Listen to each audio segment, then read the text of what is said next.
ரவை கிச்சடி பேபிஸ்க்கா அப்படின்னா ஆமாங்க. ட்ரை பண்ணி பாருங்கள். சூப்பர் டேஸ்ட்டாக இருக்கும். உங்கள் குழந்தை 7 மாதத்துக்கு மேலே ஆயிட்டாங்க அப்படின்னா இதை கொடுத்து பாருங்கள்.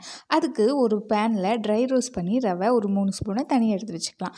அதே பேனில் 1 ஸ்பூன் நெய் ஆட் பண்ணி 4 ஜீரகம், ஒரு சின்ன வெங்காயத்தை பொடி பொடியாக நறுக்கி போட்டு உங்கள்கிட்ட என்னென்ன வெஜிடபிள்ஸ்லாம் இருக்கோ கேரட், பீன்ஸ், பட்டாணி, உருளைக்கிழங்கு இந்த மாதிரி குழந்தைங்க ஜீரணமாகிற ஈஸியான வெஜிடபிளாக எடுத்து அதை நல்லா நெய்லேயே ஃப்ரை பண்ணிவிட்டு கொஞ்சமாக ஒரு பிஞ்ச் மஞ்சத்தூள் போட்டு லைட்டாக தண்ணி ஊற்றி வேக வச்சுக்கலாங்க.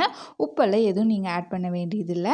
நல்லா இந்த மாதிரி காய் வெந்திருக்கணும். வெந்ததையும் நம்ம மசிக்கிறத வச்சு நல்லா மேஷ் பண்ணி எடுத்துக்கலாம்.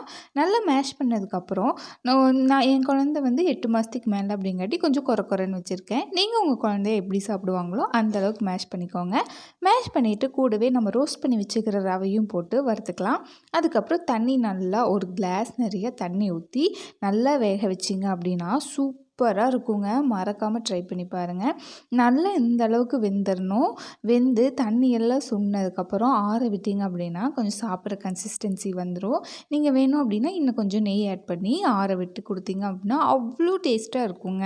மறக்காமல் ட்ரை பண்ணி பாருங்கள். வீடியோ பிடிச்ச வீடியோக்கு ஒரு லைக் பண்ணி நம்ம சேனலை சப்ஸ்கிரைப் பண்ணிக்கோங்க. தேங்க்யூ ஃபார் வாட்சிங் திஸ் வீடியோ.